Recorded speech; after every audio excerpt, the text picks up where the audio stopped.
Let's keep going with question 12. This is one of the three very long questions in a row that we have. Last time we started it out with the first five articles of question 12, and today we are going to take on the next four. So this is the middle portion. Even more than usual, I'm assuming knowledge from the previous video, so we're not going to recap a lot of this stuff or whatever. So we're dealing with Articles 6 through 9, and those are whether those who see the essence of God, one sees more perfectly than another, whether those who see the essence of God comprehend him, whether those who see the essence of God see all in God, just see all things would be another way of putting that, and whether what is seen in God by those who see the divine essence is seen through any similitude. So you can see how we are circling back through themes we touched on here. We asked, can you see? Do you see God through similitude? The answer is no. And now we start talking about seeing things in God or those seen by similitude. So, just kind of building on what was talked about before. Really nothing, not breaking too much new ground there. Just looking at things in a different way. So, Article 6. Do those who see the essence of God, does anybody see it more perfectly than others? Well, our objections are going to say no, because 1 John 3:2 says that we will see him as he is. Since he is only one way, all see him in only one way. And by the way, this again, I like to throw this out every now and then, that if you've been paying attention to some of the answers, you might be able to figure out what the answers to these objections are going to be. Particularly that one. Remember, we've made a distinction between how something is, how something is and how we are able to see it. So the answer will likely be in that no, God isn't multiple ways, but we see him in multiple ways due to different abilities on our part. All right, Augustine tells us people can't see the same thing more perfectly than each other, and different types of seeing are possible either because of a change in the seen object or different capabilities for sight in the seer. Okay, that says what I was trying to say and stumbling through a second ago a lot better. The former is impossible because God is immutable. In other words, there is only one way that he is. He can't be. If he's seen in multiple ways, it can't be because of any change in him. And the latter is ruled out because humanity is promised intellectually equality with angels in the beatific vision, which would seem to imply that any discrepancies in our ability to see are removed in the beatific vision. But the Apostle Paul tells us there are differences in equality among those who have eternal life. And Aquinas gives a verse reference there, and I didn't write it down, but you can check it out by looking up that article if you're curious. This is only possible by some seeing God differently. All right. Some see God more perfectly based on their capability of seeing God. Okay, so going back to what Objection 3 was saying, we agree with Objection 3 that there's no difference. If there's any difference in how we see God, it is not a result of God being different to different people. God is the same. So we agree with that first part of Objection 3. This capability is not natural to any created intellect, the ability to see God. So now, that includes the angels, so you can start to see where Objection 3 there is going wrong. But as a result of the light of glory, we saw that in Article 5. Therefore, the sight of God differs according to the measure of grace of the light of glory that is given to the one who sees. Objections 1 and 2, then. These objects refer to unchanging nature of the things. These objects, I should have written those objections. But not to the capabilities of the seer. So again, that distinction that Objection 3 makes is actually very, very helpful. And that explains Objections 1 and 2, that both Scripture and Augustine are referring to God being the same being who is seen, but not necessarily take into account different abilities to see. And then reply to different 3, the difference will be a result of the different capabilities of the glorified intellect. Basically restating the argument. And what Article 3 is not taken into account here when it talks about having equality with the angels is that The angel,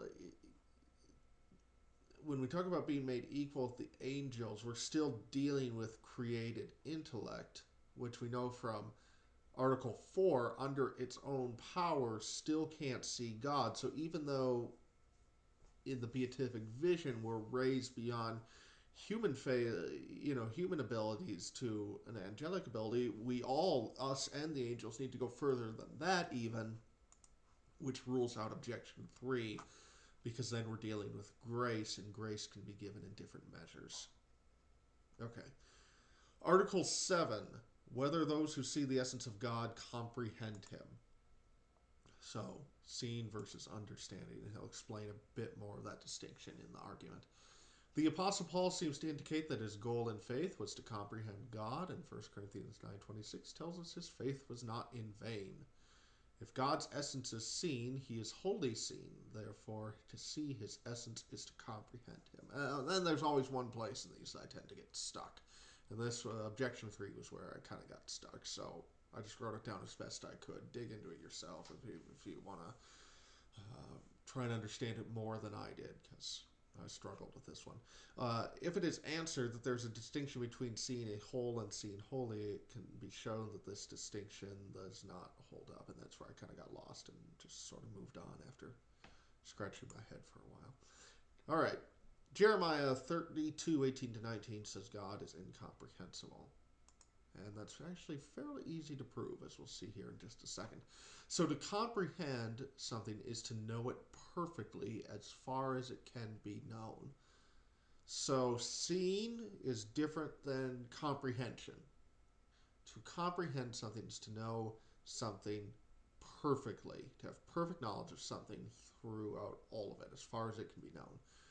And right away, our mind should go to the fact that we've proven in the divine essence that God is infinite and he is infinitely knowable, and so that automatically rules out that he is comprehensible to any save himself.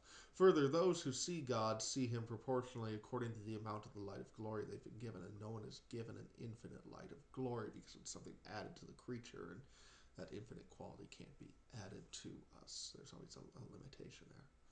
All right, how about our objections? This objection is referring to comprehension as meaning attainment of the vision of God. That's what Apostle Paul's goal was. By the way, I like to point out who the different characters in the Summa are. So we know the philosopher is Aristotle, and this one's a lot more obvious. He refers to Paul as the apostle. So you probably figured that out, but just in case you didn't, that's another one of the characters who shows up in the Summa. And so I'll continue to point those out as we come across more of them. This objection, so Paul's not referring to comprehension in the way we mean it. He's referring to comprehension meaning the ability to attain the vision of God, to see God. And so in that sense, if we take comprehension that way, of course, the blessed comprehend God. We've already proven that, but that's different than how this article is speaking of comprehension. So reply to 2, God is wholly seen, but he is not seen perfectly, therefore he is not comprehended. So again, distinction between seeing and seeing perfectly. And then 3, God is in seeing God whole and holy, not holy as in holy, holy, holy, but wholly. The seer can comprehend that he is infinite and infinitely knowable, but is still not able to know him infinitely. So even though I struggle with quite grasping that objection, that seems like a good distinction to make. That we, in seeing God, and that kind of illustrates the difference between seeing God and seeing God perfectly. When we see God, we can comprehend he is infinite and infinitely knowable. That's seeing him, but to see him perfectly, we would have to comprehend him infinitely, which is not possible. All right, Article 8, whether those who see the essence of God see all in God or all things. All right. St. Gregory seems to say that's the case. 2, all things are visible in God, and seeing him, the blessed see all things as seeing a reflection in a mirror. Okay? If you can understand greater knowledge, you can understand lesser knowledge, and seeing God, one understands the greatest thing. We have the greatest level of knowledge. Therefore, one can see and understand all lesser things. Rational intellect desires to know all things. If in seeing God this is not fulfilled, then the blessed are not truly fulfilled in God. That's a That to me is the most compelling of those four arguments, and we'll see what he has to say to that in just a second. Dionysius tells us the angels see God without seeing all things. So there you have it. All right, all things are in God as an effect is in its cause. And that we saw back here in question 8, which was under the infinity of God and the existence of God in things. Okay, so we saw that, especially that first article, if you want to go back and review that. Or, go back to question 2 on the existence of God and proof 2 that God is the ultimate cause of all things. Therefore, the blessed do see the cause of all effects. The more perfectly a cause is known, the more perfectly its effects are known. However, and this is, I just love the logic train in this where it's just so airtight that we've already proven that in the previous article that no one sees God perfectly. Therefore, it is proved that the effects of God, all things, are not seen by seeing him, or at least not seen perfectly by seeing him, because we don't see God perfectly, so therefore we don't see all things in him.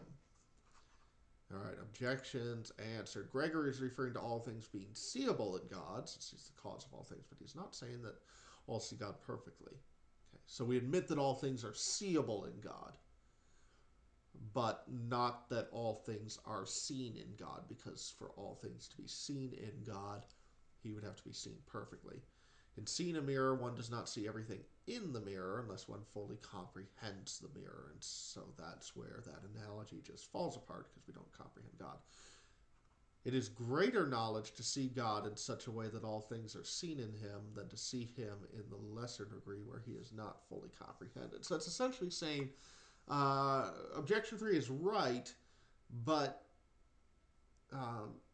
it's got its hierarchy along. The logic of objection 3 is solid, but the hierarchy is long, because it wants to say that seeing all things is below seeing God, but to see all things in God would be above how humans see God, because we see God, the blessed see God imperfectly, okay? And so to see all things in God, we would have to see God perfectly, which is a greater knowledge.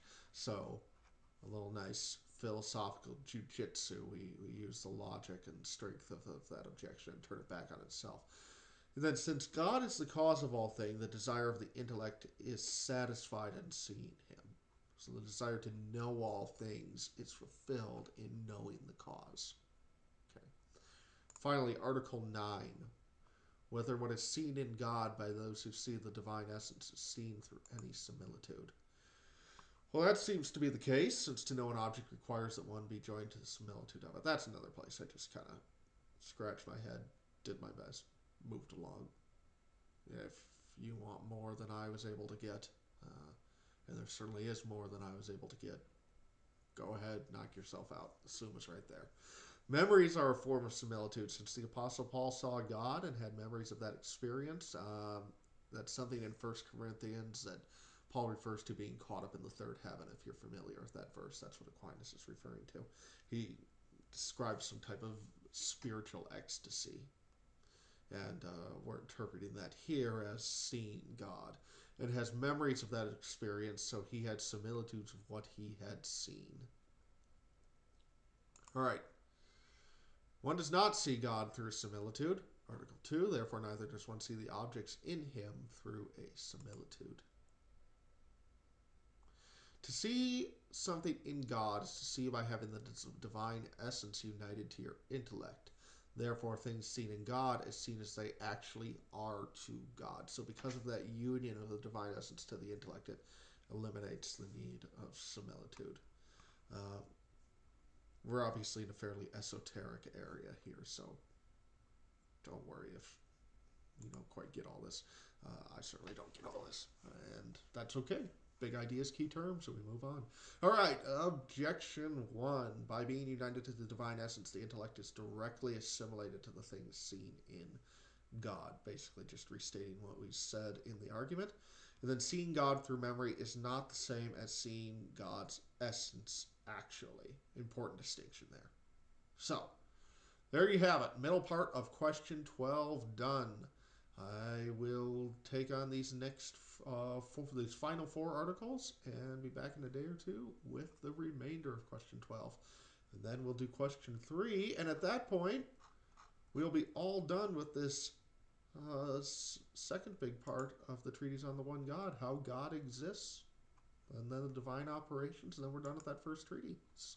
And we also hit the halfway point on the treatise of the one God. So hit a couple good milestones. Slowly but surely we're making it. All right. So enjoy reading the Summa, and enjoy your own studies and everything. And I'll be back with you in a couple days or a day or two with the rest of question 12. I'll see you later.